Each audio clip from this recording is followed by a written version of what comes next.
Hey, what's up, everybody?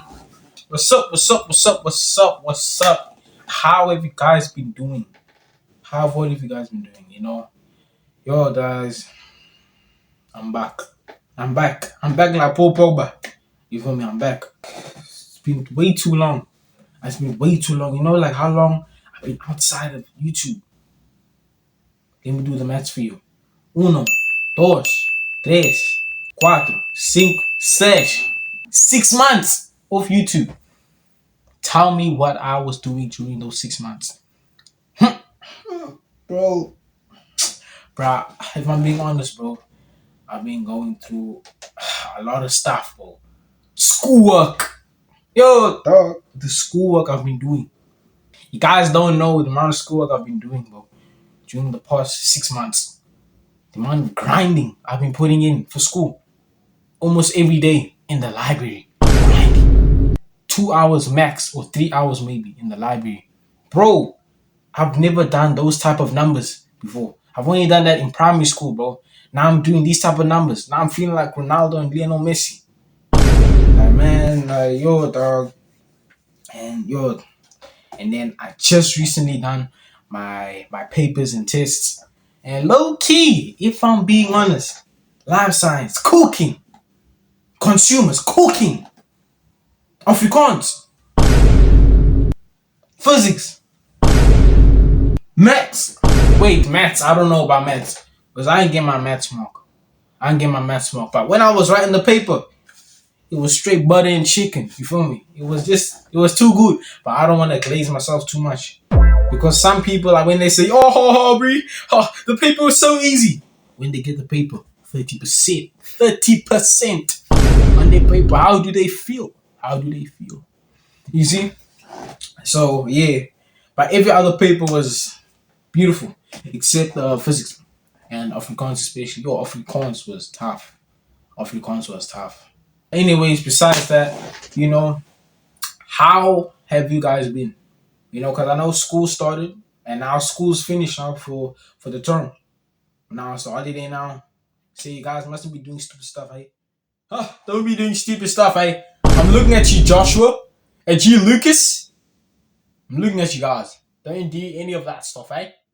But before we get into today's video, make sure you guys like, comment, subscribe, hit the notification bell so you guys can know when I'm posting. You feel me? And share. See, I'm looking at you, bruh. Share the video. Share it to your mom, to your father, your auntie, your uncle, your cousins, whoever. Even to your girlfriend, your boyfriend. Share it to everyone. See, I'm looking at you. Share it to everyone. You feel me? Yeah, bro. Let's get into the video. So basically, today's video is just how I got physically disciplined by my father, aka beaten by my father. So before I let you guys know what happened, I'm just letting you guys know this is not no domestic violence stuff, bro. My father's doing this to discipline me. He wants me to become a better man. He wants me to become a strong, independent, hard-working individual that must improve the world and everything. So he's doing this for good meanings. He's not doing this out of anger. He's doing that because he loves me. You see? And I love him too, bro. I love my dad, bro. I love that nigga. I love my father. I love him. So when I physically got beaten for the first time, it was in primary school. But in primary school, bro, I was a good kid. When I was younger, I was good, bro. I was good. Primary school, Marks was flying colors, bro, flying colors. Marks just doing this, 7. So you're just getting sevens only. Afrikaans 7, NST 7, Geo 7, English 7, Math 7, 6 maybe. Odd E. Bro, I was a G at Odd E, bro. Religious education 7, bro. And my school did on RE. I don't know about your school. Because we love God, yeah, bro. We love God. You feel me? I was a very good kid, And I was very into my books. I used to read a lot. I used to watch a lot of educational stuff, especially Natural Geographic. Yeah, so I was watching a lot of that, and then I was always reading books. And yo, I was just a bookworm, if I'm being honest, in primary school. But I was talkative, bro. I was talkative. I used to talk a lot to people, bro. I made friends, bro, in primary school. I wasn't just isolated and just bookworms like, okay, okay, let's just do schoolwork only. Let's talk to nobody. I wasn't just doing that, bro. I was talkative and doing schoolwork at the same time. I can multitask. I'm just that guy. I'm just in like grade six, that's when everything changed. The hormones fluctuating, everything start going up. I'm growing now. At that time, I was like 4'11", you know, in like grade six, grade seven, I was like 4'11", now 6'2". You feel me? Everything's changed now. Now I'm starting to do naughty stuff. I'm getting in trouble, doing naughty things. You feel me? But then I was only doing the naughty stuff during Afrikaans because every other classes like English and what in primary school, I liked all the teachers there. The teachers that were so nice to me. But then my Afrikaans teacher, like I don't know what it was with me. It's just that we didn't have that connection. We didn't have that bond. We didn't have that flame, man. Like my Afrikaans teacher and I, we just weren't bonding at all. But with my older brother, when he was there, when he was in primary school with me, bro, Afrikaans teaching him, they were like this. They were like, twin, where have you been? They're like, dog, it was so unfair. Like, dog. She used to always shout at me and things like that because I'm making noise. But then everybody else is making noise, but she wants to point at me. Like, bro, what did I do, bro? Like, what did I do? I'm just talking around making noise. Why are you going on me? You feel me? You feel me? Usually, when I get in trouble in her class, like she would usually call my older brother from his class to come so that she can tell him the news of like how I was in class, like tell him that I'm very disruptive, I'm very distracting, I'm interrupting the class while she's trying to teach and things like that, because she wants him to now tell the news to my father. But I know my older brother wasn't gonna do that because but we just had that bond. We were like inseparable. We were like symbiotic. You feel me? It was like a mutual relationship. If you do life science, you know what I'm saying. You feel me? And then there's this one day, I can't forget this day. I can't. So boom, it happened. Afrikaans was on like the third period or the period after break. Yeah, so it was the period after break, and then we went into the classes and stuff. And then now she was doing Afrikaans. I'm learning, writing notes, and then now she decided to leave. She decided to leave the class to do an errand. And then now me, I'm busy sitting on my desk. And then now this random kid, he now takes my pencil case from my desk. And then he's taking it and now he's sitting on his desk with my pencil case. So now the manly thing I must do is take my pencil case, and take it back. You feel me? So what I did was I got up. They ask you how you are, you just have to say that you're fine when you're not really fine, but you just can't get into it because they would never. I got off my desk and I went to the bro. I went to the guy. I said, "Yo, bro, like, can you please like pass my pencil case? You feel me?" So now we having a argument, quote unquote argument, but we were just talking. We were just talking, yada yada, yada. And then while we were talking and stuff, I take it, and then as soon as I take the pencil case, guess who walks into the classroom? My Afrikaans teacher.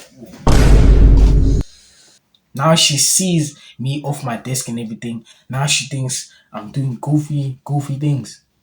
And then now she makes a scene and then she says, "I'ma go call your father." Yo, when she said that, shit, dog, my heart started racing. Yo, dog, I was scared. Because usually she just call my brother and then tell him the news. But when she said, "Today, I'm calling your father," I knew it was over when I got home. I knew it was over. So then now She went to the bursary office, or what you call it, the office. She went to the office. She called my father and everything, and then boom, she came inside again, and she told me, "If I called your father, and then yeah, I want your behavior to change tomorrow." Okay, school ended, and then I took a transport to go home, and then now I'm home.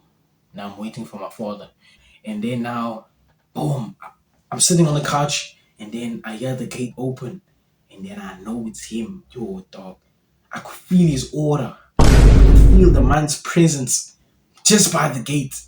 Yo, dog, comes in the house. I see him, looks at me the way he looked at me, bro. Man's looking at me like this.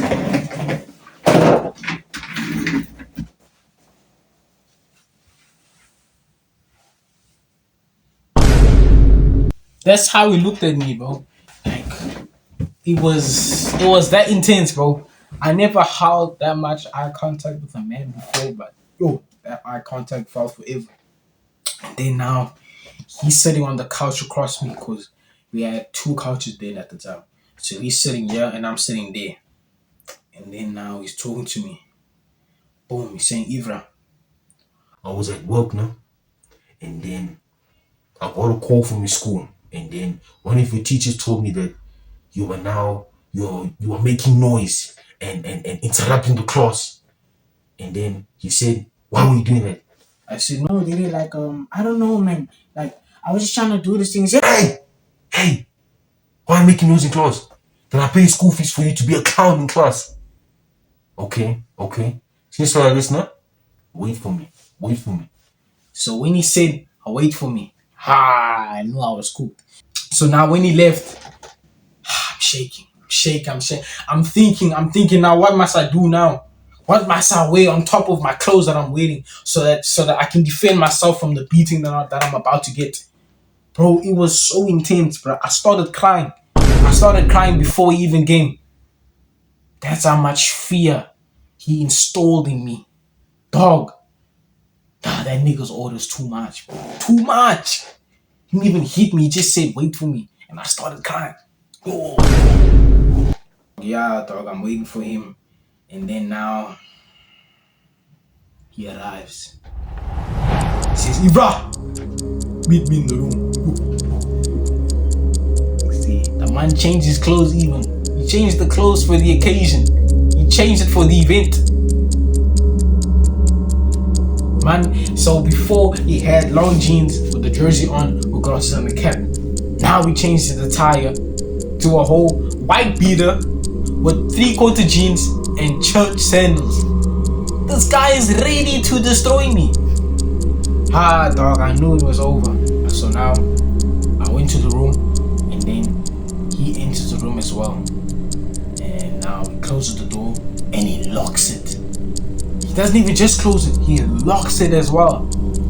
That's when you know, bro, he was about to terrorize my bombs, bro. He was about to destroy me. No diddy. You feel me? So then, dog, I know you guys have been beaten with a belt, flip-flops, a wooden spoon, or even been thrown with a heel, just maybe. But I know for sure, you guys have never been beaten with a shambok.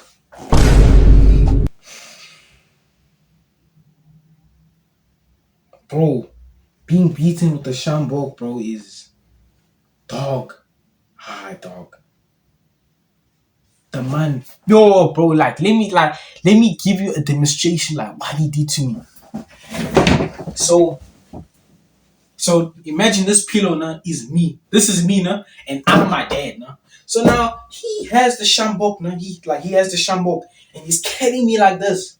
He's hitting me like this. Bam, bam, bam, bam, bam, picking me up. My feet is in the air like this. He's wiggling in the air, and he's still hitting me like this. Boom, boom, boom, boom, boom.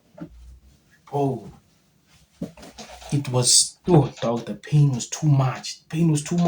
And at the time, I was wearing shorts with no t-shirt. Why didn't I prepare myself? I should have wore 5 layers of clothing, long pants and 5 jerseys. But I'm wearing shorts and the flipping and I'm shirtless. Dog, it was tough, bro. It was tough. Yo, it was tough. Yo, dog. And then after the beating, he said, "Get out of my room." Yo, it's Clyde. Tears everywhere. Snot down my nose. Dog, that's all you were hearing from me. The marks were there. My back here. He hit me here where I couldn't reach, so it was sore, dog. It was so sore. And dog. But then, when I went to bed, I slept nicely, bro. The sleep I got, 10 hours of sleep. That sleep, I never got it again. Like, since that beating, I've never gotten a sleep like that sleep. That sleep was sensational. It was exceptional. It was undeniably the best sleep I've ever had. But dog, since that day, I've never ever gotten in trouble at school. I made sure that they didn't call my father or my mother, because I know if they had to call my mother would tell the news to my father, and then it's over from there. But dog, since then I've been a good kid. Okay. I won't say a good kid, but I've been alright. So dog, see, that's what I'm saying, bro.